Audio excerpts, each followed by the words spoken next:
Добар ден на сите и добродојдовте во новата епизода на Равенката семејство. И јас сум Бојана Томашевска, подпредседател во Младиот семејна разновидност и менаџер на програми и финансии. А денеска со мене е мојата сестра. Јас сум Теодора Томашевска. Мене веќе ме знаете доколку ја гледавте првата епизода од подкастот. Јас сум координатор за активности за менталното здравје во Младиот семејна разновидност. И денеска ќе збориме за еднородителски семејства. Ние денеска сме тука бидејќи сме дел од такво семејство и сакаме малце да споделиме, да дефинираме најпрво што е еднородителско семејство, да зборуваме за алиментацијски фонд и потоа ќе се осврнеме малце и на нашето животно искуство и потоа ќе одговараме на вашите прашања. Па може да започнеме. Може. Најпрво, нешто што е наважно да напоменеме кога станува збор за еднородителските семејства и зашто ние сме тука да зборуваме за нив и да ги дефинираме, да навлеземе во некои дистинкции и специфичности кои што ги карактеризираат еднородителските семејства, е дека во Македонија нема закон со кој се дефинираат еднородителските семејства. Односно, во законот за семејство не се специфицирани, не се дефинирани, ниту пак се некако правно одредени или заштитени, покриени еднородителските семејства. Најчесто ние се среќаваме со поимот самохран родител, самохрани семејства и тоа е веќе поим кој што е одреден во нашиот закон и во законот за семејство. И самохран родител е родител кој што станува самохран родител кога другиот родител е починат, исчезнат, во затвор или му е одземено родителското право. Но еднородителските семејства се поинакви по дефиниција. И може би, ако сакаш ти нешто повеќе да кажеш околу тоа. Јас ја извадив дефиницијата од нашата брошура, која што ја имаат напишана нашите колеги Елена и Станиша. Еднородителско семејство го дефинира семејството сочинато од еден родител кој живее без партнерка и која се грижи за развојот и подигнувањето на своите дете или деца, пример родители од разведени бракови и невенчани родители. Еднородителските семејства не се прецизно дефинирани низ правниот систем во Република Македонија, но впечатлива е тенденцијата каде што низ пракса и во јавниот живот и изразување се користи овој термин. Низ институционална и секојдневна форма од страна на надлежните институции вработени во областа на социјална заштита, представници од различни стручни области, граѓански организации и индивидуи. Кога би била прифатена оваа дефиниција, би било полесно за идентификација на гранични премини, запишување на факултет, фотографирање за лична карта, едноставно, општо прифатена корист. Најдобар пример од регионот е Република Хрватска, која беше прва држава на Западен Балкан што имплементира ваква законска дефиниција. Што значи, кога ќе се дефинираат овие семејства, бидејќи едноставно различна е структурата и семејството има и различна потреба. Кога ќе се дефинира, се избегнува оној проблем со институции каде што па ние не знаеме сега како да те дефинираме, како сега ќе се снајдеме со тебе. И се чувствуваш како да си единствен пример, а всушност не си. И затоа кога ќе се собере се тоа и кога ќе се стави црно на бело и ќе кажеме ова и ова е дефиницијата, ова и ова вас ве заштитува. И така е многу полесно и процесите, и проблемите, и желбите, и потребите да се дефинираат, за да може се тоа да тече многу полесно. Бидејќи најчесто еднородителските семејства се нели деца на разведени родители. И сега тие кога преминуваат од една форма на семејство во друга форма на семејство, тие веќе и се соочуваат со многу потешкоти, додека да се навикнат на тоа. А зашто дополнително да им се прави и притисок од институции и останати работи кога може тоа многу лесно да биде решено? Токму така, нели, особено кога станува збор за развод, веќе самиот развод сам со себе си носи голема тежина, зависи до контекстот и до специфичната ситуација, секој има различно искуство, но веќе е поприлично тежок момент, тежок феномен и сега веќе кога институциите уште помалку те признаваат во тој поглед и се залагаат, односно не се залагаат за твоите права како дете или млад човек конкретно од еднородителско семејство, тогаш настанува голем проблем. И како додава на веќе постоечката тежина, да кажеме, и комплексноста на проблемите што се разводите. Генерално, не само и кај нас, на ниво на светско ниво, на ниво на светот, бројот на разводи рапидно се зголемува и тоа е на сметка на стапувањата во брак. Имаме издвоено некои статистики од Државниот завод за статистика. Мислам дека е добро да се навратиме и на податоците од 2023 и 2024 година. Тие се последните два извештаи кои што имаат излезено. За 2025 година треба сега во јуни да излезе. Чисто сакам да ги видиме податоците од двете години за да видиме како се менуваат од година во година бројките. Па според податоците на Државниот завод за статистика, бројот на склучените бракови во 2023 година во споредба со претходната година е намален за 1,6% и изнесува 12.672 склучени бракови, а бројот на разводи во 2023 година бележи зголемување од 9,4% во споредба со 2022 година и изнесува 1765 разведени бракови. Според возраста, најголем број разводи се случиле во старосната група од 35 до 39 години и според траењето на бракот најмногу разводи 393 или 22,3% се случиле од 5 до 9 години по склучувањето на бракот, а во однос на 2024 година се склучени 11.066 бракови и во споредба со претходната година нивниот број е намален за 12,7%, а бројот на разведени бракови е зголем за 14,7%, само за една година. Според возраста, најголем број разводи кај жените имало во старосната група од 35 до 39 години, односно 359 или 17,7%, а кај мажите во старосната група од 40 до 44 години, односно 347 или 17,1%. И според трењето на бракот, исто како и претходната година, најмногу разводи, сега тука само има мала разлика во бројките, 488 или 24,1% се случиле од 5 до 9 години по склучувањето на бракот. Гледаме дека се зголемуваат бројките на разводите, а се намалува стапувањето во брак, па да видиме кои се можеби причините зашто се случува тоа, што можеме ние да кажеме од наше искуство, повеќе можеби најпрво за да не почнеме одма на мета ние, најчесто наведувани причини во литературата, тоа што јас можев да го најдам, се проблеми со комуникација, финансиски проблеми, форми на насилство, за жал, а често се случува и тоа, неверство, превисоки очекувања од партнерот и бракот, ниска толеранција и ригидност и притисоци од поширокото семејство, како и некомпатибилни карактери на партнерите и така натаму има, секоја ситуација е специфична сама за себе. Може секако да се разликуваат причините, но генерално ова се најчесто наведуваните. Да. Јас искрено од тоа што го имам искусено ние со нашата приказна и од тоа што сум зборала со останати луѓе во мојата околина, разводот честопати не било на мирен начин и не било од причини што од например само комуникација и онака нормално недоразбирање, сваќаме дека не сме еден за друг, како ајде да се разминаме. И мене тоа ме плаши од причина што јас многу се почувствував дека не само што не бевме разбрани кога нашите родители се разводуваат, туку и не си прифатан, не знаеш каде да се свртиш, не знаеш од каде да побараш помош.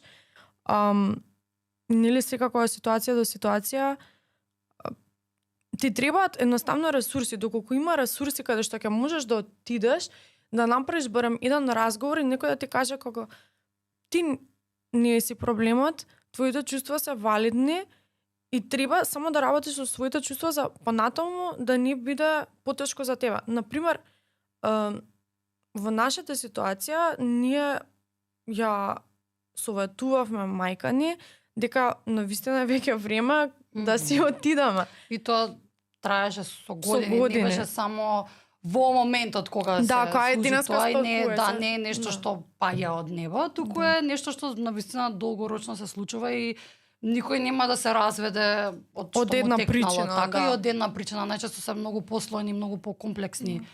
И причините и позадината на сите овие случувања. Но да, ние во нашиот случај, па мислам дека со години наназад би рекла не само советуваа, би рекла и молеле Да. мајка ни Да. се охрабри на тој чекор да се разведе од другиот Да, родител. и ние кога и кажувавме, некако секој занемарување на тоа како леле ајде те молам, значи навистина веќе ова што се случува само ќе иде на полоша, нема да иде на подобра. Значи давани се шанси, зборано е се тоа и некако во даден момент се навраќам и викам колку работи сум правела за да не бидам само дома и за да не ги слушам работите што се случуваат и да не ги гледам тие работи, бидејќи тоа навистина тежно е на тебе. И во даден момент се као, дали сум јас проблемот? Дали од јас тоа што го правам со моето постоење и со моето живење, начин на однесување и такви работи, дали јас ги предизвикувам овие проблеми? Како им било пред јас да се појавам во оваа равенка, ќе кажеме? И од тој момент, например, сум седела со многу погрешни луѓе, сум правела не знам, сум склопувала релации со многу погрешни луѓе кои понатаму од оваа гледна точка јас не сум требала да бидам во нивна околина. И например, честопати тоа се заборава дека од општеството, кога се зборува седи, кјути, трпи, тоа е многу подобро за децата, не ги гледаат тие аспекти од децата не сакаат да седат дома, децата бегаат од дома, децата и со родителот кој што например се во нашиот контекст беше во последните години навистина немавме никаква релација со другиот родител и едноставно не можеш да го форсираш тоа затоа што релација помеѓу двете страни. Кога во таа ситуација се и со родителот кој што имам релација и кој што сакам да зборам, мене тука ми се ствара одбивност, кога не сакам ни со тебе веќе да правам муабет заради тоа што седимо во оваа ситуација каде што 100 пати на пример сме ти кажале ајде да си идеме. И ствараше лутина кон човекот, ама исто од друга страна јас имав и конфликт кога ќерка ти се лутам, како жената разбирам. И мене тоа многу голема конфузија ми ствараше во глава, која што до ден денес пробувам да ја разрешам. И како, оке, валидните се чувствата како дете, ама треба и малце да разбереш и од другата страна за некои работи што дека ние се толку едноставни и има многу варијабли кои што влијаат врз донесување на таа одлука. Точно, и многу често ова го покажуваат и истражувањата, не зборуваме само ние од наше искуство, дека жените кои што сакаат да се разведат, сакаат нели да се ослободат, да кажеме на некој начин од несреќата што за нив представува, нели несреќен брак едноставно, најчесто причината зашто тие не можат и кога имаат многу валидни причини зошто да се разведат, се финансиската несигурност и немањето каде да се оди, немање можеби не само прилив на некои пари или од тој аспект, туку немање домување. До сега сме живееле во еден стан, куќа, што и да било заедно како семејство, сега треба, бидејќи случајот најчесто е дека еве кога станува збор конкретно за насилници во домот, дека не се вадат насилниците и останатите членови на семејството треба да се одселат од дома. Да. Или кога и да не е тој случајот, доколку станува збор за брак кој што и немаат деца или без разлика, жените генерално имаат многу повеќе стрес во однос на финансиите, каде ќе одам, што ќе правам. И тука е клучна поддршката, што или ја има или ја нема, а најчесто ја нема. Да. И така како е битна во однос на справување со овие феномени. Да, и поддршката не е само од институциите, туку и од општеството, и од фамилијата, и од пријателите, бидејќи најмногу стигма се ствара, затоа што најчесто тебе нема да те интересира, барем нашата генерација, во споредба со постарите генерација, тоа го имам забележано дека навистина многу повеќе се обседнуваат со мислењето на комшијата, мислењето на не знам што ќе каже таа одработа или што ќе каже чичкото што ми продава секој ден леп од продавница. Кога на нас ни е многу поважно да имаме поддршка од поблиските луѓето на нас што не значат. И малце го занемаруваме тој момент како на другите луѓе. Битно ние да сме среќни сами со себе и ние да сме безбедни. Нели не наштатуваме на никој друг. Зашто би ме интересирало што има да каже другиот? Так. И навистина многу ме нервираше кога ќе слушнав како деца на разведени родители со пропалици, ништо нема да успеат без двајца родители, не можеш тоа да го кажеш, бидејќи многу по-лош, јас тврдам дека ние многу по-лошо многу полош ќе ни беше животот и може многу по-лошо ќе се снајдевме да се изградиме како индивидуи доколку досега бевме во таа иста заедница. Така, колку продолжува тој пат. Апсолутно се согласувам комплетно со ова. Можеби на одредени работи заради тоа што иако доаѓаме од исто семејство, од иста позадина, мислам дека одредени работи поинаку ни имаат афектирано. Дефинитивно. За некои работи некој од нас повеќе бил сведок, некој бил директен, како да кажам, не сакам жртва да кажам, но жртва е тоа реално. На поинаков начин имаат афектирано случувањата, но за ова комплетно се согласувам дефинитивно дека во секој случај и дури ние затоа и го спомнавме моментот дека со години сакавме тоа да се случи, бидејќи знаевме дека ќе ни биде многу подобро доколку излеземе од таа заедница. Знаевме дека исходот нема да биде добар. Знаевме дека ако продолжат работите така како што беа, дека нема добар исход за никој да има. И дека за нас едноставно најправилното нешто беше да се разведат нашите родители. Да, и например и од другата страна, што имам забележено, им се препорачува на децата во такви ситуации да одат да разговараат со психолог, психијатар, а другата страна? А другата страна зашто да не? Многу, исто така, многу бракови би се спасиле доколку бидејќи една од клучните причини е исто и комуникацијата и разбирањето на партнерот, разбирањето на потребите и на децата. И твоите потреби да си ги разбереш и да знаеш како да ги искомуницираш, затоа што не сите разводи се од насилство, дали е физичко, психичко, вербално, било што. Значи, многу голем проблем е комуникацијата. Зашто е толку страшно да се отиде да се поразговара? Тоа не е ништо страшно, тоа е многу храбро, многу смело и многу зрело. Заради тоа што тука си ги разграничуваш и твоите чувства и сваќаш што правиш ти и што треба да поправиш и што сакаш да им пренесеш на другите за да им кажеш слушај, ова ти што го правиш, мене не ми се допаѓа и мене тоа многу лошо ми влија. Заради тоа што ако не го искомуницираш со партнерот, не го искомуницираш со заедницата, потоа ти собираш о себе и може да станеш многу полоша личност отколку што ти навистина си. И не знам зашто се става секогаш одговорноста на не е само жртвите, туку и на луѓето кои што ќе се одделат од таа заедница. Зашто само они да треба нешто да сменат? Така, отколку оние што всушност биле причината за настанувањето на голем дел од проблемите. Исто така ова што го кажа со психолог и нели зашто само децата се поттикнуваат да одат, сигурно има, мислам дека дефинитивно во полето на психологијата, психолозите, психотерапевтите се свесни. Има системска семејна терапија, каде што ја посетуваат и цели семејства и поединечно секој член од семејството. Но клучниот момент, кога станува збор за терапија, дека човекот пред се треба да биде желен, да има желба, да има волја, да биде отворен за некоја надворешна помош и помош од самиот себе и да биде отворен за соработка, за работа на себе, за развој во однос на семејството, за креирање на хармонија, љубов, заради тоа што тоа е клучно за едно семејство. Не можеш ти да имаш среќно семејство, во тоа семејство да не владее љубов, мир, хармонија, разбирање, блискост. И доколку некој не е отворен да се нафати на тој чекор, немаш ти што многу да правиш во тој поглед.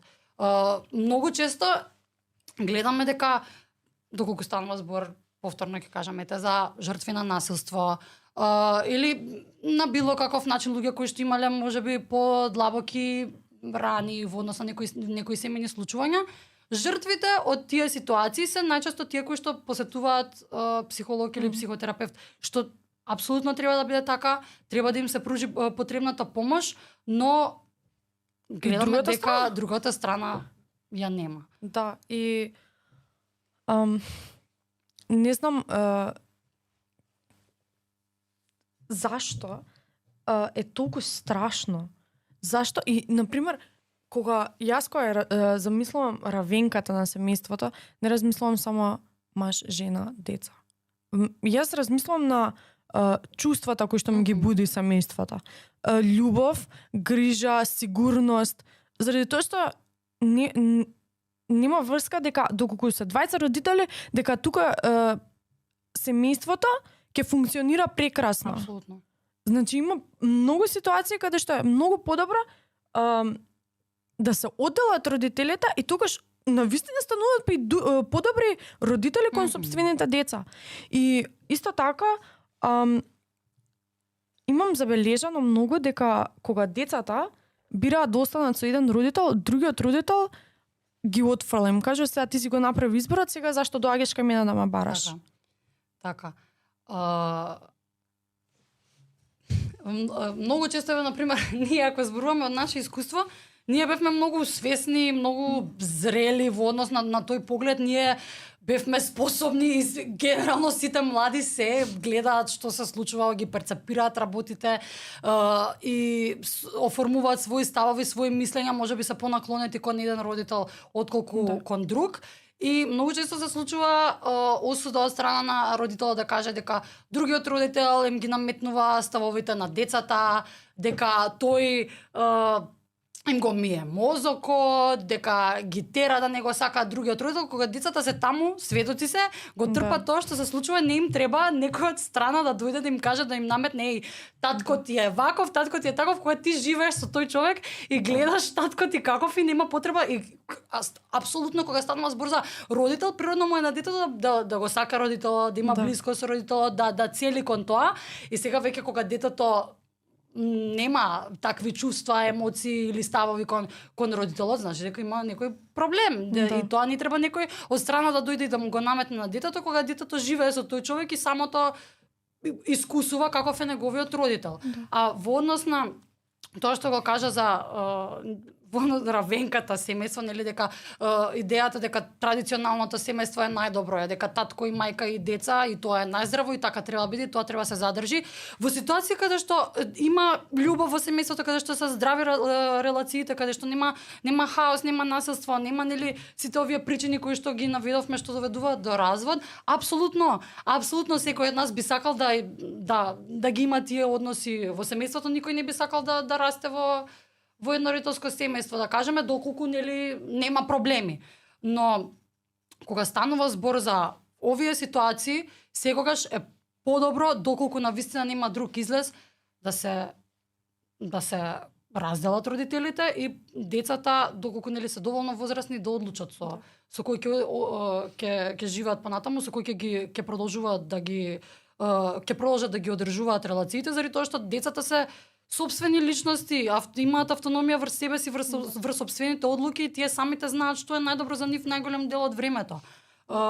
И кога еве например јас да се навратам не само сега, за мене се семејството мојата мајка и сестра, ама и кога сме биле помали, освен што формално мораш ти да се представиш дека ги имаш дома мама, тато и дада, јас не сум чувствувала искрено како другиот родител да е дел од моето семејство. Заради тоа што ти не можеш само со тоа што едноставно биолошки имаш таа поврзаност со мене само заради тоа што си ме створил.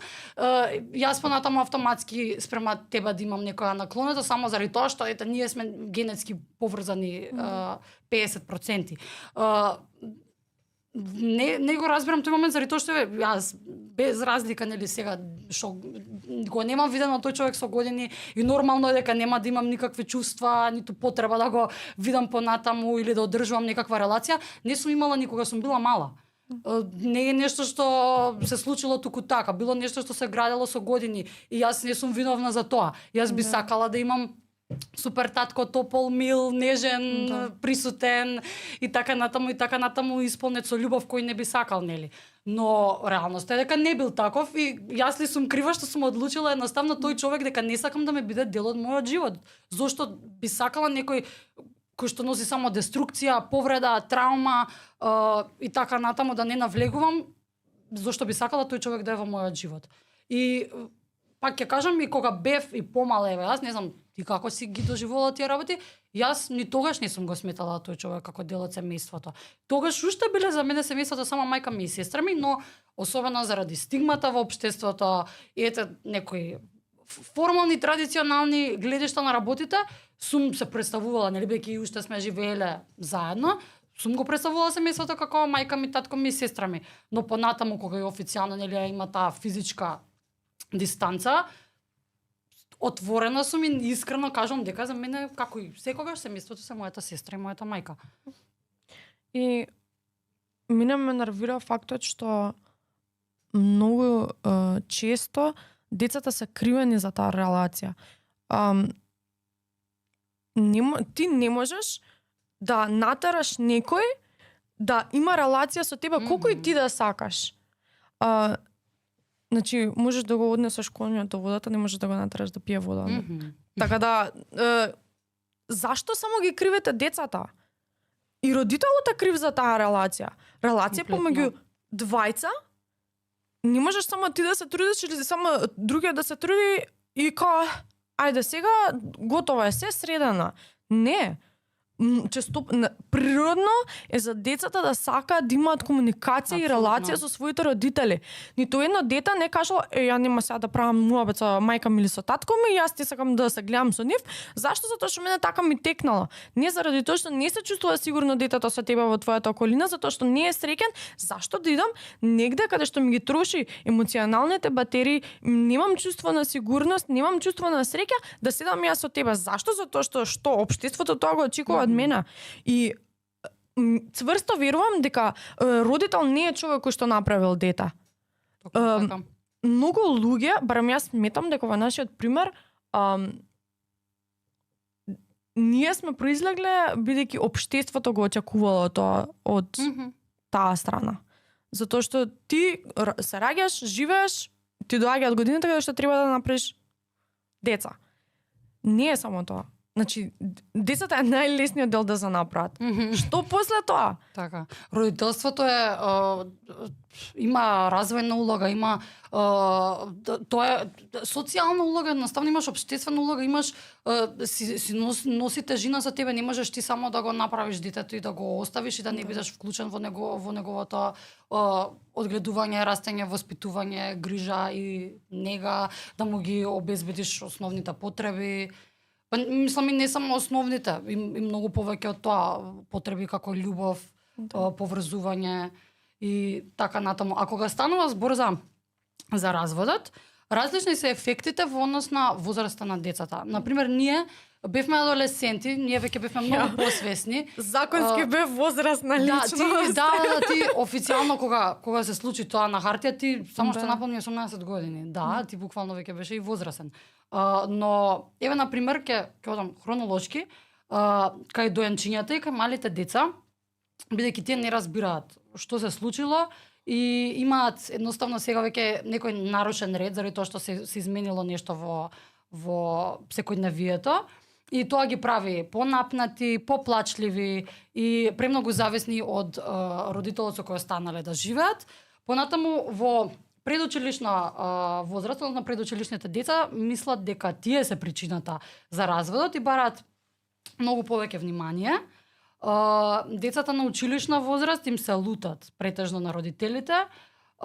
Може би се појавуваат и некои потешкоти во образованието, некој училишен неуспех, некои тешкоти во односите со врсниците. И тие се уште имаат надежи дека родителите повторно ќе живеат заедно и среќно. Ова сега се генерализации, нели, секогаш има исклучоци, а веќе адолесцентите пак најдобро ја разбираат потребата и причините за разводот. Некои од нив како можеби нус појава на сите тие случувања почнуваат да запаѓаат во проблематични однесувања. Некои други бараат нели поддршка од врсниците и од надвор од семејството кое што не им го пружа тоа и се ангажираат со некои други активности повеќе како спорт и други хобиња. И многу често и самите тие, како и во нашиот случај, нели, знаат да иницираат, да притискаат веќе кога гледаат дека нешто не е во ред да бидат како само веќе разведете се. И сметам дека многу од овие негативни ефекти кои што се појавуваат би биле лесно разрешени доколку има поддршка. Значи, поддршка од најпрво од фамилијата, потоа од блиските, другарите, другарките, да се има разбирање од општеството. Зашто да се плука? Зашто да се плука? Особено децата. Зашто ги плукате децата? Јас кога ми беше првото интервју каде што искочив со нашата приказна. Што спомнев, ако не го спомнеш, тоа е класичен пример за ова што го зборуваш. Кога ги прочитав првите коментари, бев како, дали ова реално? Зашто ме плукаш? Остави мене што ме плукаш. Ја плукаш мајка ми. Зашто? Не ја знае. Сега нема ја да треба да седам да ја раскажувам целата приказна, ќе треба со денови да седиме тука. Зошто? Зошто плукаш? Зашто кобила? Како не те срам, имаш 40 години, 30, колку и да имаш, и да коментираш, да плукаш по дете каде што ти ја кажува приказната на незиниот живот, и ти плукаш. Јас не отидов да ја кажам за мене некој да ме жали. Јас отидов да ја кажам приказната за ако поминуваат деца низ истото низ тоа што ние сме поминале, да сватат дека не се сами и дека постои некој што може да има на нив поддршка. Зашто? Зашто ја ствараме стигмата? Зашто им правиме да е потешко? Седа тука викаат ајде деца да правите, ајде тука останете, ајде не знам зашто, за кого, во кои услови. Сите ајде ќе правиме деца, окей ќе ги направиме. Училиштата какви се? Каде ќе играат тие деца? Со кои луѓе ќе седат тие деца? Што ќе слушаат тие деца? Значи нормално дека кога се стапува во брак, никој не мисли јас сутра сакам да се развалам. Да, не би стапил во брак ако е тоа поентата. Но што ако се случи тоа? Каде е поддршката? Зашто им правите потешко да им е на тие деца кои што честопати голем дел од нив поминале низ многу тешки животни приказни? Зашто добивате таа потреба да се истурате на деца? Океј, јас веќе бев возрастна и кога го прочитав тој коментар, бев како, леле, сега, ајде тргам да враќам. На кој ќе му се објаснам, човек? На кој ќе му се објаснам? Зашто да му се објаснам? Зашто ја добивам таа потреба да треба да се објаснам? Нема потреба. Ти си ја кажуваш твојата приказна. Толку. Ти знаеш што се случило. Јас знам што се случило. Нема потреба другиот. Не знам зашто. Место да кажете браво за храброста. Ајде да направиме нешто, да се потрудиме овие деца да се чувствуваат прифатено. Не само децата и родителите. Тоа е исто така голем чекор и голема промена за родителите кои што го ја донесуваат таа одлука. Не збориме само од финансиски дел. Збориме од емоционална и психолошка поддршка. Едноставно поголема одговорност имаш, огромна одговорност, сета одговорност останува на еден родител. Не само тоа, туку и да имаш поддршка од луѓето што ти значат и од општеството дека не си сам и дека ти го правиш најдоброто што можеш. И не знам зашто е толку тешко. Јас се чувствувам дека ние сите луѓе имаме емпатија во себе си. Зашто го потишнуваме тоа? Зашто тебе првото нешто што ти си ваква, ти си таква, ти си проблема, ти си не знам што, ти си не знам како, баба ти на твоја возраст раѓала 5 деца. Океј. Добро, браво за баба ми. Во минатото многу деца се раѓале за да можете да идете на нива, да жнеете, да сеете и да копате, затоа што така се преживувала. Така се преживувала. Сега да ги гледаме статистиките на колку е скап животот во заедница кога се живее, кога се имаат повеќе приливи, а не па само еден родител да издржува едно, а не па повеќе деца. И би сакала да се осврнеме малце на алиментацијски фонд, што нашата организација се залага да се воведе во нашата држава. Неколку пати е покрената иницијативата од нашата страна и доставена до одговорните институции. Што е најпрвен алиментацијски фонд?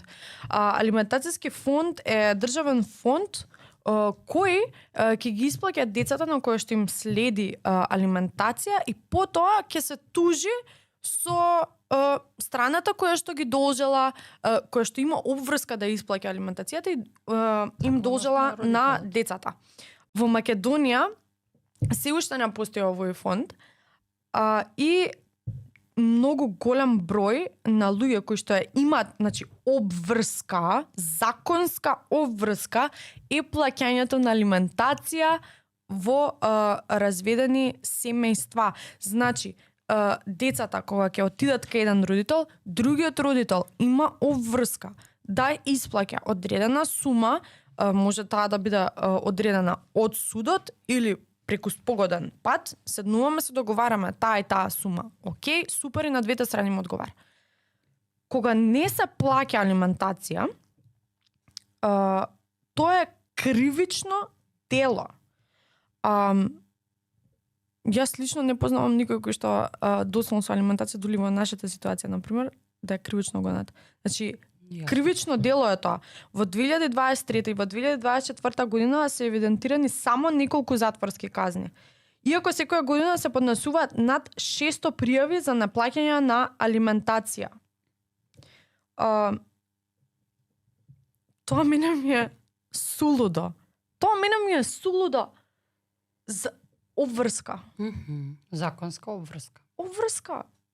Исто како што ти обврска да кога ќе отидеш у продавница да го платиш доброто со кое што излагаш од маркетот, така ти е обврска и да платиш за твоето дете да обстанува.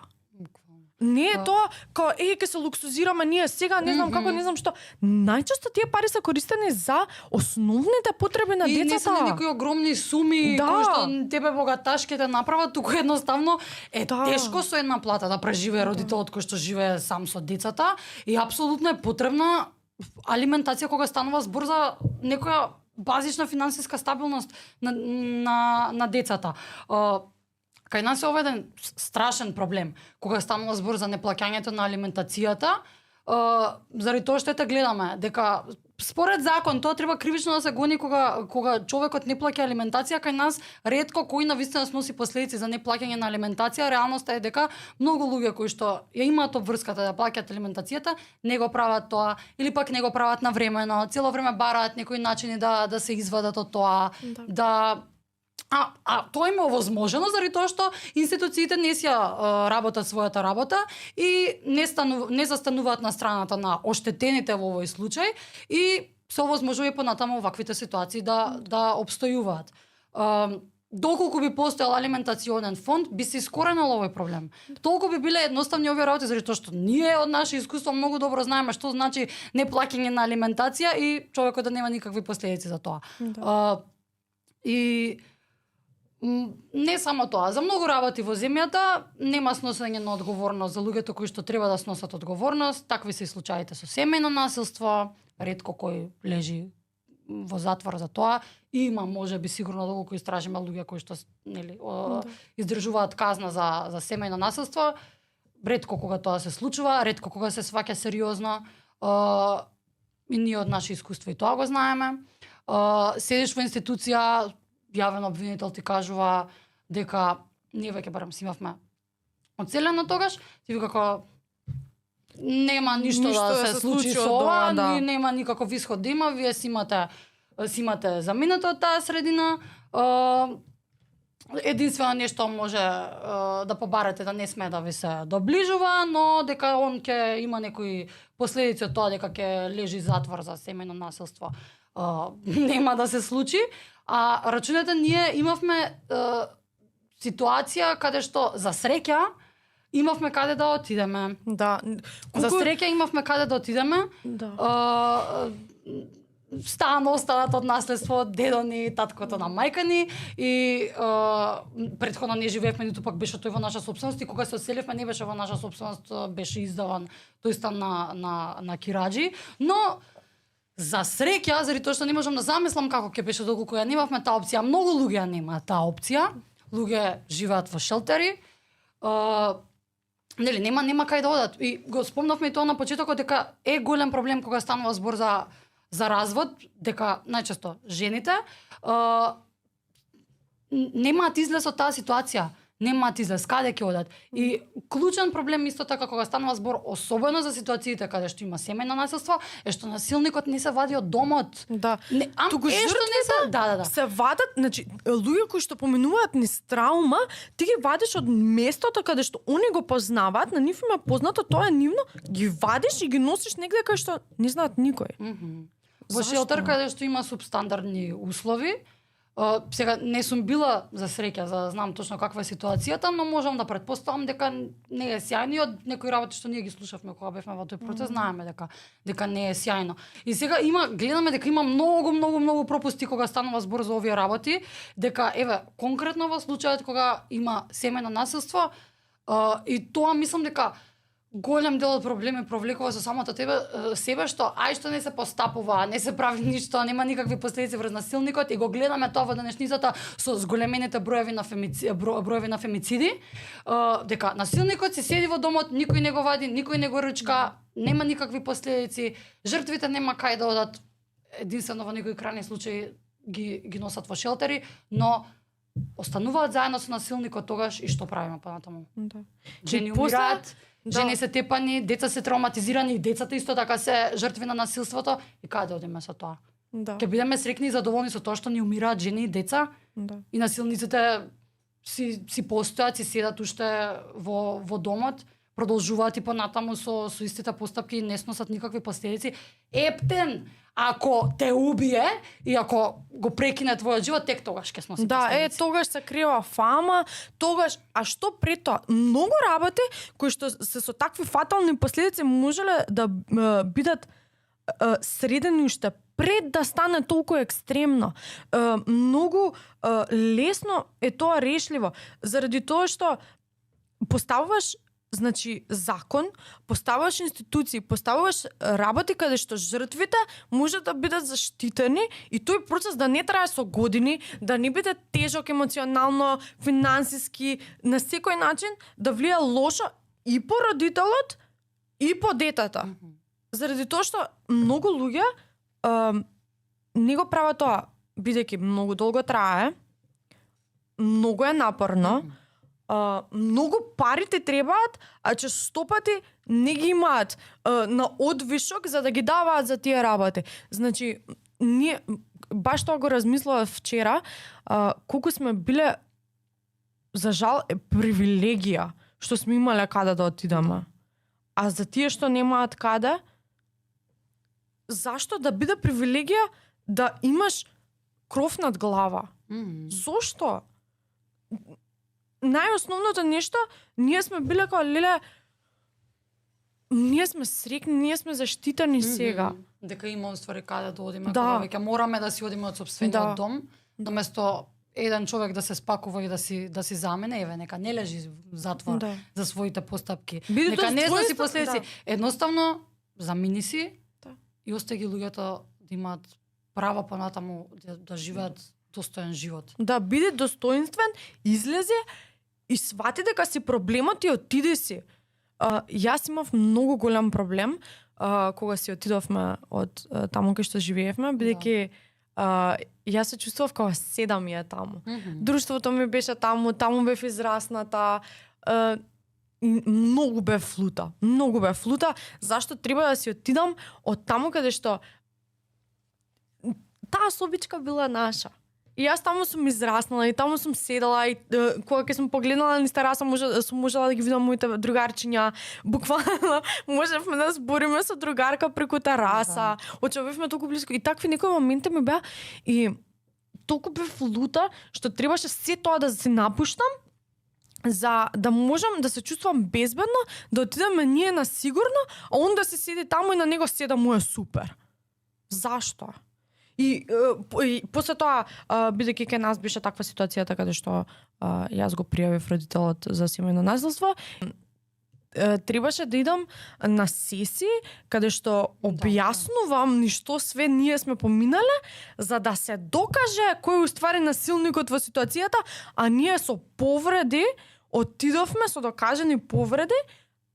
Јас треба тука пак да зборам, да го преживувам тоа што се случувало не само еднашка и не само таа вечер, да го преживувам сето тоа. Јас со месеци идев таму За да се докаже кој, а он не отиде ниту еднашка. Јас немам зашто да доаѓам.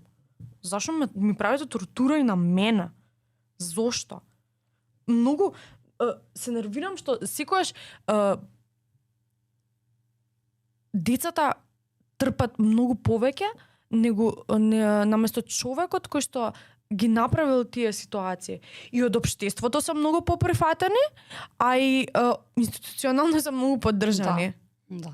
Буквално нашето општество не само што ги ствара овие проблеми, ствара насилство, ствара личности кои што не се доволно компетентни да опстојат во здрави релации, да бидат здрави родители, да бидат здрави партнери и така натаму, да имаат едноставно здрави односи и просоцијално однесување. Нашето општество, нашата култура и како придонесува во стварање на вакви, како да кажам, проблематични профили на личности и понатаму веќе кога овој систем, ово општество ги има искреирано таквите проблеми, не се замара со нив, не пробува штетата да си да си оправи, да придонесе во некаков тип на помош или олеснување на овие процеси кај луѓето кои што ги доживуваат тие работи, и понатаму гледаме како институциите и системот ги тортурираат на некој начин, би рекла, жртвите, наместо навистина да застанат на нивна страна и да едноставно го направат тоа што во нивен домен и да ги осудат повеќе насилниците и луѓето кои што довеле до таа ситуација до која што стигнале работи. Да. И да се навратам малце на алиментацијски фонд. Има многу теми за зборување, особено... Да, мислам дека е многу битно, заради тоа што доколку би имале алиментацијски фонд, тоа би решило исто така многу голем проблем. Бидејќи и кога ќе слушнам зашто само парите ги барате, затоа што друго да побарам? Што друго ми останува? Што друго да побарам? Да никаква љубов немам почувствувана од другата страна, никаква сигурност. Сега ќе ја барам? Не, апсолутно не. И законска обврска нема зашто да се правиат децата да се чувствуваат лошо, да го бараат тоа што им следува. Прво тоа. Второ, 22% од нашето население е на праг на сиромаштија. А голем процент од тие се самохрани еднородителски семејства. Например, има некои поволности за самохраните семејства, поддршка од институциите, што се пензии. Да, например исто и на факултет. И на факултет, да, ослободеност од партиципација или половична партиципација. Да не се разбираме погрешно, не викам дека не треба тоа да им следува. Апсолутно не, тоа им следува и треба да им следува и уште повеќе треба да им следува. Да, сосема се согласувам, значи тоа не е луксус за тие деца, да се разбереме. И не треба да биде третирано како луксус, бидејќи тие деца немаат родител. Може да им се помогне на тие деца да се интегрираат многу лесно во општеството. Зашто да им биде притисок да треба да студираат или било кои работи да ги извршуваат? Може тоа на никој не му штети да има плюс уште еден човек кој што ќе биде образован, например. Сошто. Трошоците за одгледување на семејство преска, како што напоменавме, се многу високи моментално, особено. Во 2025 минимална потрошувачка кошничка било околу 65.000 денари месечно за 4 члено семејства, а со кирија над 80.000 денари. Просечна нето плата во Македонија е 45.000 денари. Иначе, јас не се смеам затоа што ми е смешно, се смеам затоа што ми е апсурдно. Трагично. И што донесуваме заклучокот тука, дека доколку еден родител се грижи за децата, тоа е огромна потешкотија. Значи се случува родители да работат по 2-3 работи. Да. Не се ги гледаат децата. Тие немаат никаков живот. Тоа е окей за дете, да не се го гледа родителот. И исто така, мислам, ние ова го знаеме многу добро, и младите се приморани од многу помала возраст да работат и сами да се издржуваат и да се поодговорни за самите себе. Да си го губат детството. Или родителите зошто да си ја губат слободата, да си го видат детето или они малце да се уживаат во животот. Не треба да си роб на системот. Многу лесно е да се разреши и да се стават рамки каде што ќе бидат заштитени и овој процент на потешкоти ќе се намали.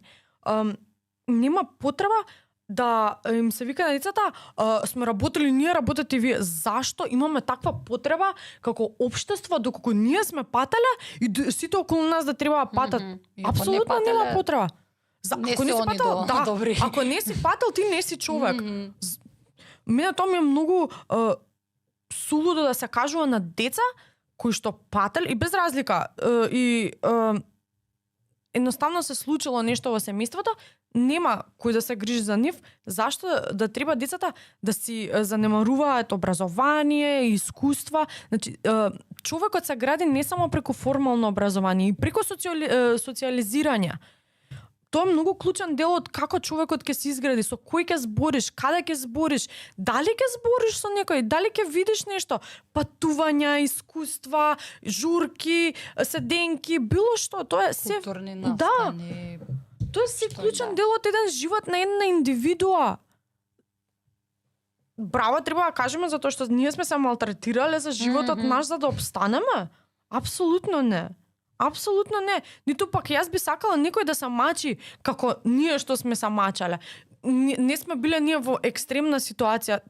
Колку луѓе има што во многу поекстремни ситуации кои што се многу потрагични и страшни. Ние сме имале среќа што сме имале каде да отидеме. Сме имале среќа што мајка ни имала работа и што имала сигурни примања. Беше тешко, многу тешко беше, ама да беше многу поразлична приказната, многу потешко ќе беше. Исто така што сакав да напоменам е дека не треба да им се прави грижа на совест на родителите, дека не можат да им дадат многу работи на децата во такви ситуации. И тоа би сакала да напоменам, например, зашто да се очекува на деца од основно училиште да ги имаат најскапите телефони. Или да им се смеваат на децата што имаат еден пар патеки. Научете ги малце децата да вреднуваат многу поразлични работи од што се материјални. Тоа е најнебитното нешто што еден човек може да го поседува. Карактерот и ти како индивидуа што си дали им помагаш на луѓето околу тебе. Не нанесуваш зло на другите. Не плукаш по другите. Значи исто така децата тоа што го носат во школа, тоа што го носат од дома. Тоа значи дека родителите што збореле така, децата потоа ќе го однесат во училиште или надвор со другарчињата. Научете ги дека не треба некои работи да се зборат, дека не треба да му се исмеваш на другарчето што можеби го нема на скапи телефон, може и да нема воопшто телефон. Тој не е помалку вреден од тебе. А и тука не е само воспитувањето, и кај деца и кај возрастни во однос на материјализмот, некои такви вредности, поголема наклонетост кон материјалното, кон тоа што го поседуваат, кон парите, коли, не знам што, е нешто што се случува на глобално ниво. Живееме во пазарно ориентирано општество, живееме во капиталистичко неолиберално општество каде што тоа е нашиот бог буквално. Парите што ги имаме и материјалните добра што ги поседуваме, а не тоа што го имаме во душата и како луѓе што сме и она што навистина е суштинско значење за човековото постоење. Ама тоа е на комплетно друга тема, но и како се испреплетува во однос на ова ние што го зборуваме, заради тоа што особено кога станува збор за сиромаштијата, не е проблем само на еднородителски и самохрани семејства.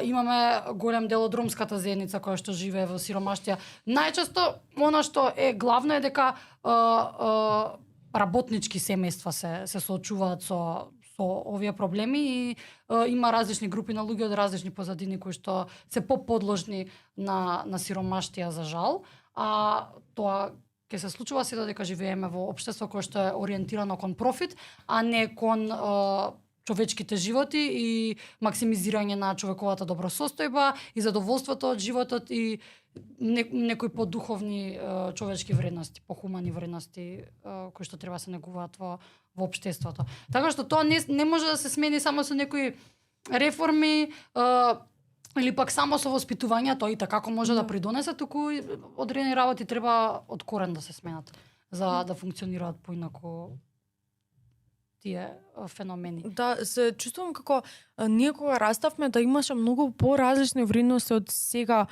кога сме малце повозрастни, кога ги гледам ете на пример нашите мали братовчеди од што зборат и на нив што им е интересно и колку е поразлично помеѓу нив и помеѓу нас, се губи емпатијата, се губи сите ние сакаме кога ќе ни се случи на нас нешто лошо, некој да застане позади нас, а вие позади кого застанувате? Ретко кога некој од вас застанал позади некого за да се не само за да се бори, биде му ветер во грбот, да знае дека не е сам. Има ситуации каде што луѓето се на праг, значи една плата ве дели да сте сиромашна фамилија. Една плата. Тоа е за еден месец разлика.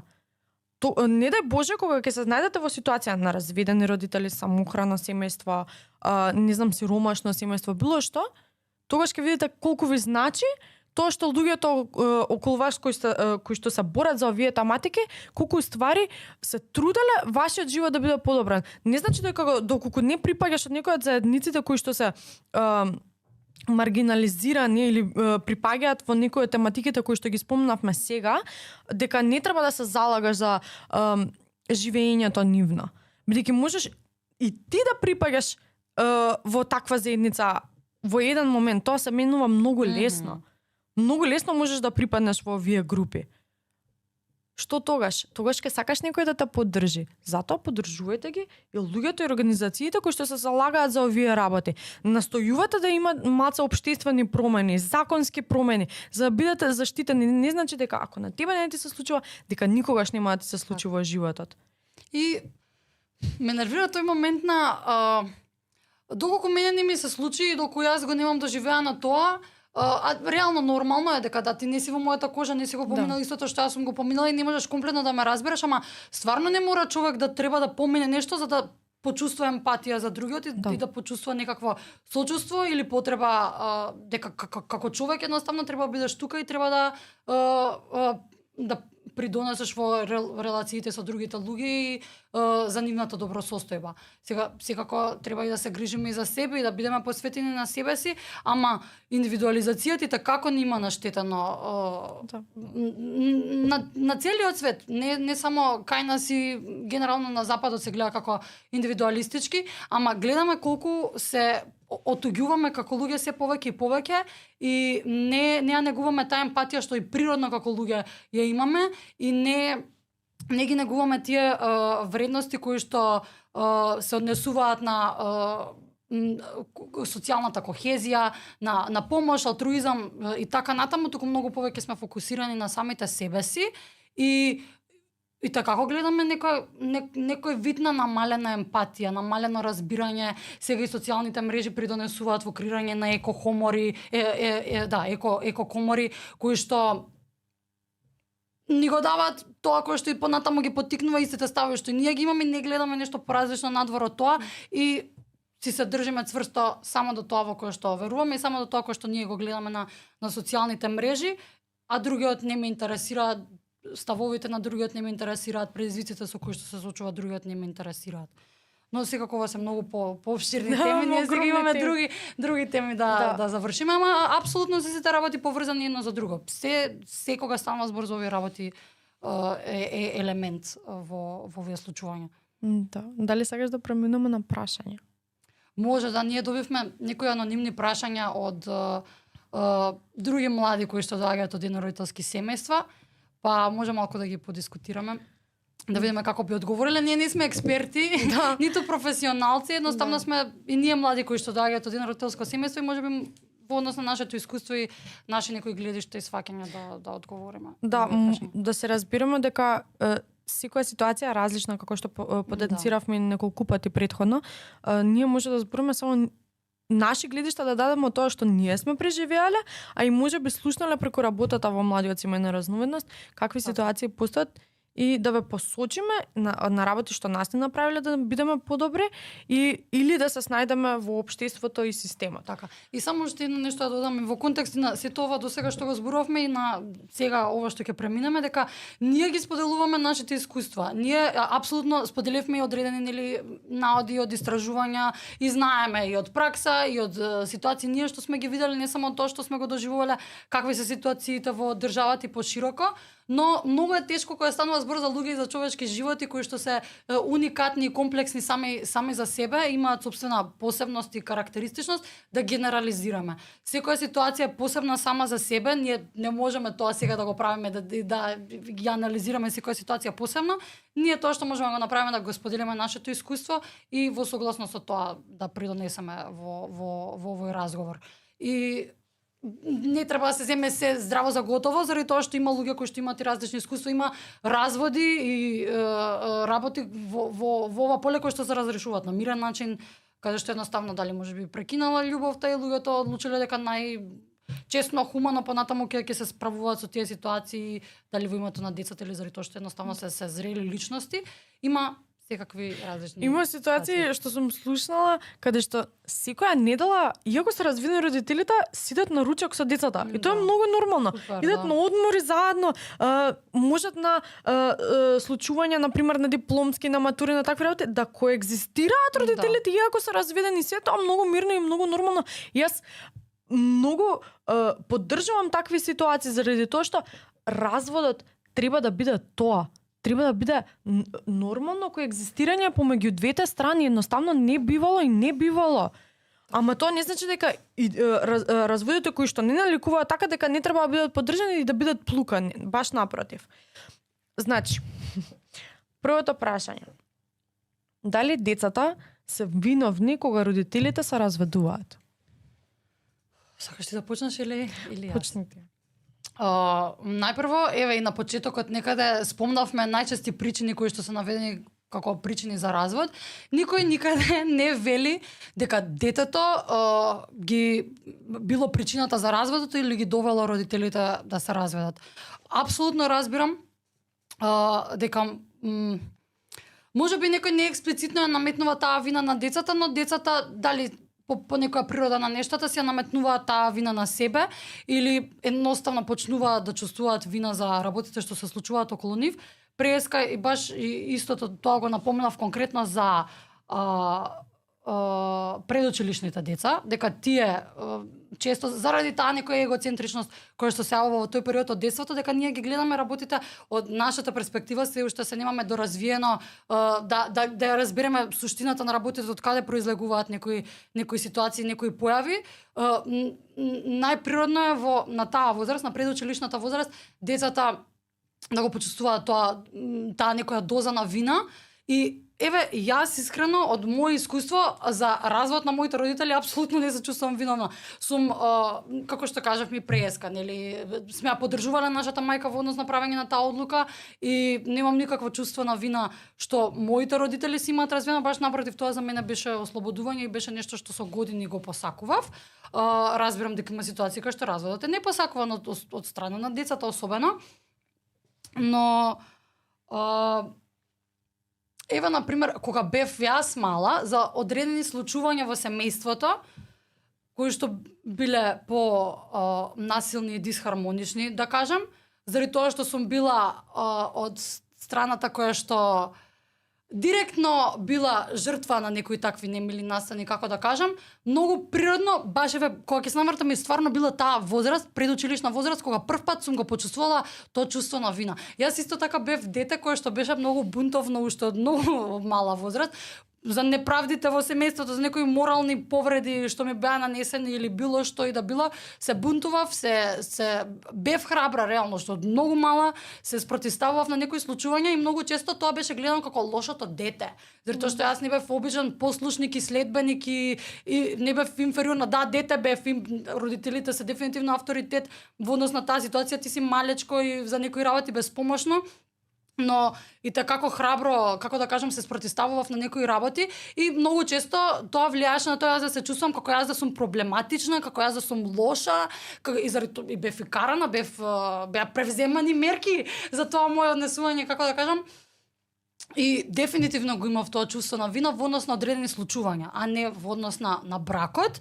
А понатаму тоа чувство на вина гледам како живее со мене низ животот. Например, јас сум човек кој што чувствува големо чувство на вина во однос на различни општествени случувања, светски случувања. Јас чувствувам одговорност, иако јас директно не сум виновна за нито едно од тие случувања. Например, војните што се случуваат низ светот, сиромаштијата во која што живеат одредени луѓе, голем процент на луѓе, и разни проблеми, еколошки проблеми, секакви општествени проблеми, чувствувам вина. Дали јас директно придонесувам кон влошување на проблемот? Не, ретко кога. Ева, ако зборуваме за еколошки проблеми, за жал некогаш едноставно како дел од општеството придонесуваме во однос на индустријата за храна и така натаму, и директно да не наштетуваш, има цела индустрија која што во твое име наштетува, но да не одам предалеко, едноставно има одредени домени кај што гледам дека го имам тоа чувство на вина за работи за кои што не сум директно виновна и чувствувам одговорност дека треба да постапам во однос на тие работи, што е можеби пример за како може да придонесе, иако е лошо, не треба да го имаме тоа чувство на вина и да живее со нас и да не јаде, туку вината може и да не направи да се чувствуваме одговорни за некои работи и да придонесеме во менување на некои работи во светот или во општеството или во околината кои што сметаме дека не се соодветни, не се правилни. Но кога станува збор за развод и кога станува збор за деца, не е возможно едно дете кое што пред се не избрало да биде на овој свет, да биде виновна за случувањето помеѓу две возрастни личности. Заради тоа што гледаме дека причините се сосема во друга насока од тоа што значи детето да ти биде виновно за нешто, и дека природно на одредена возраст децата поради таа егоцентричност и гледање на работите од сопствената перспектива, и за нив е пологично да кажат ова ми се случува, ова се случува, јас сум крив. Заради тоа што како дете немаш некои други опции, не можеш многу да навлегуваш длабоко на тие теми.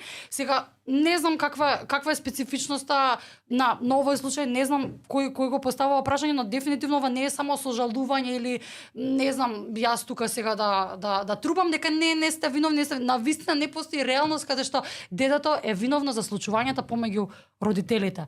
Родителите ја имаат таа одговорност како ќе ги разрешат работите, доколку станува збор за нешто што може да се надмине, да се трансформира, да се создаде некоја по-хармонична, топла, реалност исполнета со љубов и со мир и со спокој, би било одлично. Но доколку нема простор за тие работи, родителите се одговорни за справување со тие работи понатаму. Децата не гледам како е возможно да бидат виновни во вакви ситуации.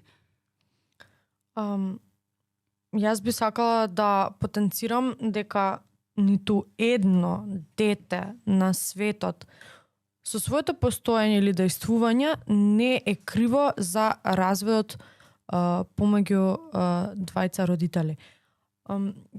Преку тоа што Теодора прочита, ниту еднашка не беше спомната причината за децата. Прво, а второ, сваќам како може да се почувствува таа вина. Јас, бидејќи иако живеевме во исто семејство, имавме многу поразлични исходи. Да. И различни карактери сме комплетни. Да, многу поразлични исходи, многу поразлични карактери. Јас па чувствував вина на што не сум доволно заштитила, бидејќи јас сум постара од тебе и јас бев таква ќутлива, срамежлива, секогаш послушна и многу ми беше страв да возвратам, да се спротиставам, и така малце кога подпораснав и кога се случува работите, бев кога јас сум крива, зашто не застанам на страната на сестра ми да ја заштитам. А подпораснав, мислам на 5-6 години, кога сум била доволно свесна да почувствувам грижа, а не сум била доволно свесна да сватам дека тоа не е моја должност. Не, како можам јас, ако јас сум имала 6 години, ти си имала 5, како можам ја да му се спротиставам на човек кој што има 40 години? ниту имам доволно сила, ниту имам доволно знаење за тоа како да го исхендлам адекватно, за да може да не се случи нешто многу поголемо. А и многу често, извини, ако ти ја прекинав мислата, многу често и децата кога ќе се спротивстват, еве јас памтам висто лично, се омаловажувани во однос на тоа. Еве, на пример, да му кажеш на таткото што е насилен, ќе ти викнам полиција. Ќе ти се изнасме во фаци, ќе ти каже, кај бе ти ќе викнеш полиција. И реалноста е таа дека има деца кои што се борат против тоа и знаат дека нешто не е во ред, но се инхибирани од средината. Ти буквално како дете, еве јас тоа е пример кој што го имам јас доживеано. Јас знам, ја памтам ситуацијата кој што го имам кажано тоа беше одговорот. И се чувствуваш како да нема излез едноставно од тие работи, но доколку се преземат правилните чекори, апсолутно има излез и доколку ја има и поддршката. Но во однос на вината остануваме на тоа, нема. Да. Не може. Во ниту една ситуација не би можело детето да биде виновно за релацијата помеѓу родителите, бидејќи таа релација помеѓу супружниците, не е помеѓу детето и едната страна или детето и другата страна. Има релации каде што се разведуваат родителите, децата сакаат да ги гледат и едниот и другиот родител, можеби живеат и кај едниот, живеат и кај другиот и ги одржуваат релациите со родителите и за тоа и напоменав има различни ситуации. Да, и многу различни ситуации, така што не сакам некој моето искуство да го земе за свој да значи дека така треба да бидат и дека такви се сите ситуации. Но не гледам како и многу ми е жал на вистина што има многу млади, многу деца кои што се чувствуваат вака, а последни се кои што треба да ги обвиниме за овие случувања. И следното прашање исто, како да знам дека не е моја вина што се развеле. Исто, да не ги поминувам истите работи што ги спомнавме досега. Многу, ние мислам дека имавме таа среќа што имавме многу отворена комуникација со мама. И она многу работи криеше од нас. Многу работи кои што се од големо влијание на нашата тогашна заедница, за да ја заштити другата страна, за да ние немаме никаква омраза кон другата страна.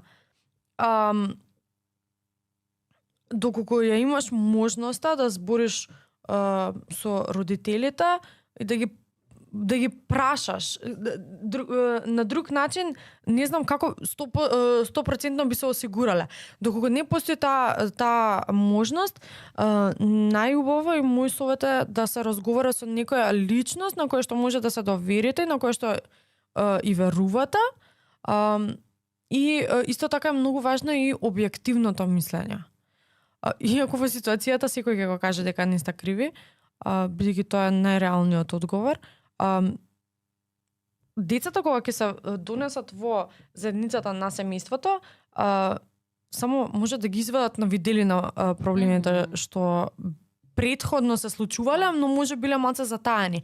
А не да бидат причина. Не се причина. Не настанува ништо. Значи, доколку некоја индивидуа бил егоистичен човек кој што само размислува на себе и нанесува лошо на другите, тоа ќе се случувало и пред вие да сте биле дел од таа заедница и дур сте дел од таа заедница. Значи, вие не сте причинители на тие ситуации. Така. Исто имаме и ситуација каде што има семејство, односно двајца возрастни кои што се во брак и немаат деца и се разведуваат. Тука им требало некое дете во приказната за да поттикне развод, не едноставно проблемите и причините потекнуваат од самите како да кажам брачни партнери. Да. Следното прашање е кои би биле приликите кои би ги добиле во иднина од државата како студенти? Ништо.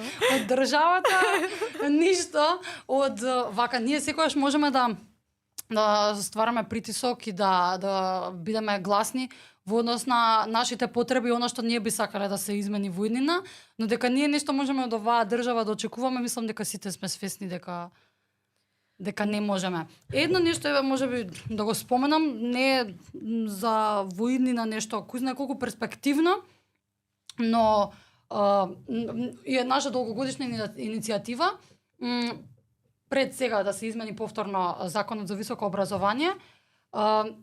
Не памтам искрено во однос на годините како беше точно ова, треба да се провери, но постоел закон за високо образование каде што на децата од самохрани семејства, деца на самохрани родители имаат право за половична партиципација. Потоа ова било укинато, го извадиле од законот и Мислиш за еднородителски? Мислиш за еднородителски? За самохрани. За самохрани семејства. Еднородителски семејства никогаш не биле Ја мислам дека тоа е се уште на сила. Било извадено од законот, затоа ние моравме посебно со секој во 2017 или 18 година, да. Не ги памтам точно годините, за жал, да. Дека всушност требаше ние понатаму да ги контактираме посебно факултетите и на нивна волја тие да одредат дали ќе дозволат положна партиципација. Најчесто беше положна партиципација само за самохрани семејства, деца кои што се деца на самохрани родители, но не и за деца од еднородителски семејства. Но нели сега со измените во законот за високо образование, со новиот закон всушност за високо образование, повторно се вметнува да законска обврска да се намали партиципацијата и за самохрани, но сега се додадени и еднородителските. Но тука има едно огромно но, и кога излезе законот, предлог законот на ИНР, ние оставивме коментар дека не треба да е до минимална плата. Да, има ограничување дека право на партиципација ќе имаат студентите од еднородителски и самохрани семејства, доколку месечните примања не ја надминуваат минималната плата. Што ние знаеме дека реалноста е дека ни со просечна плата не се преживува. Иако тоа е супер, стварно најпотребно име на луѓето кои што имаат пониски примања, да, но сметам дека е грешка тоа ограничување на само барем да е до просечната плата, бидејќи доколку сте во приватна квота, околу 12.000 минимум плаќате, така? Плюс и дополнителни трошоци за што не е. Да не започнуваме со тоа, зборам само за школарина. Ако се 2-3 деца, други трошоци се немали. И тука настанува тој момент каде што децата треба да работат или родителот да работи уште една работа или да се откажат од студирањето. Ние затоа ја започнавме иницијативата на плати семестар, бидејќи имавме многу приказни каде што слушавме деца да се откажуваат да прават таа жртва, што ниту едно дете не треба да ја направи, да се размисли дали ќе работи или ќе студира. Не само децата кои што се од самохрани на родителски семејства, било кои деца. Така, и кои што живеат во семејство со двајца родители, нема зошто да се прави таа жртва, децата да треба да се мислат дали да идам да се школувам или да идам да работам. Нема потреба тоа да се прави и да им се ствара тој притисок, и затоа произлезе таа иницијатива и имавме толку страшни приказни што ги читавме и ги слушавме, значи ситуација каде што се повеќе браќа или сестри и едното дете се откажува од своето школување бидејќи едноставно се немаат доволно примања за да се започне или продолжи студирањето, леле не можам ќе почнам да плачам. И кога го славевме роденденот, третиот роденден на ЈДФ, на младиот семејен. Да, младиот семејен на разновидност. Дојде индивидуата и ни вика ради плати семестар јас почнав да студирам. Јас бев бидејќи јас имам огромен проблем да не перцепирам колку ствари промени ние правиме во животите на децата кои што доаѓаат од нашите видови на семејства, од самохрани и родителски, бевка. Тоа е еден живот сменат. Буквално. Тоа е еден живот сменат. Може индивидуата да действува во место каде што она смета дека припаѓа. Бидејќи честопати децата кои што не можат да продолжат со своето студирање, работат работи кои што не им се по нивна струка, ева да кажеме, по струката по кој што они би сакале да действуваат. И тоа плюс ствара па многу поразлични проблеми и фрустрации во такви ситуации. Така што сега за сега ништо не можете да добиете од државата, освен доколку примањата не ви се до минималната плата. Навистина се чувствувам како цел мој живот да е заблуда. Колку беше тешката борба понатака во животот и како го надминавте тој период? Не беше лесно. Јас имав среќа да имам сестра ми покрај мене и да имам мајка која што беше многу свесна за работите. И ја имавме можноста да можеме да разговараме со стручни лица и исто така можев да разговарам со моите пријатели кои што има огромно разбирање за тие работи и многу беа свесни што ни се случува на нас во животот. Животот не е заблуда поради тоа што се случувало во твојата фамилија, тоа не треба да те дефинира до крајот на животот. Тоа ќе ти биде дел од животот, ќе биде дел од тебе, но тоа што се случува дома не си во целост ти. Ти си посебна индивидуа, имаш посебни чувства и тоа што се случувало помеѓу во фамилијата не треба да ти биде како зид кој што ќе те стопира да бидеш вистинската ти или вистинскиот ти. Не значи дека таа стигма што е децата од самохрани еднородителски семејства се лоши луѓе, не баш напротив, може да бидеме едни од најдобрите луѓе, се бориме за нас, се бориме за луѓето околу нас. И не треба многу често децата кои што доаѓаат од еднородителски семејства се многу по самостални, многу поодговорни баш заради тоа што имале одредени предизвици со кои што требале сами да се справат. Да, побарај помош кога ќе сметаш дека ти е потребна, потруди се да си ги разбереш чувствата во себе си и да знаеш дека ти не си проблемот, дека твојот живот апсолутно не е заблуден, значи ништо не е изгубено, напротив, баш тоа е нов почеток, каде што ќе можеш да се градиш и да живееш во околина, сега не знам каква е ситуацијата, во околина која што е исполнета со љубов, среќа и мир. Тоа јас што имам да го кажам.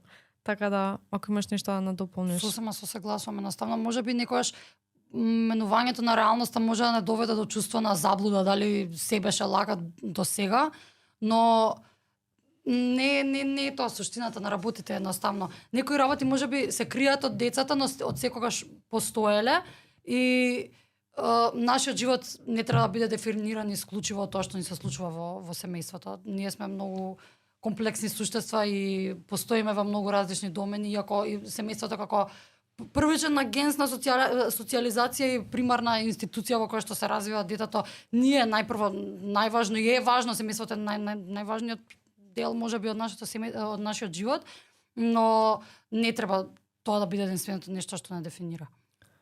Добро, ти благодарам за денешната дискусија.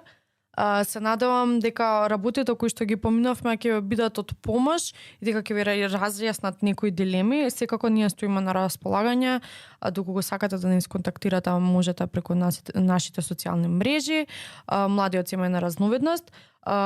Доколку имате шанса, може да ги поддржите нашите иницијативи, особено Плати семестар, за да можеме да менуваме животи заедно и се гледаме во следна прилика и ви благодарам што не слушавте досега. Имајте убав ден.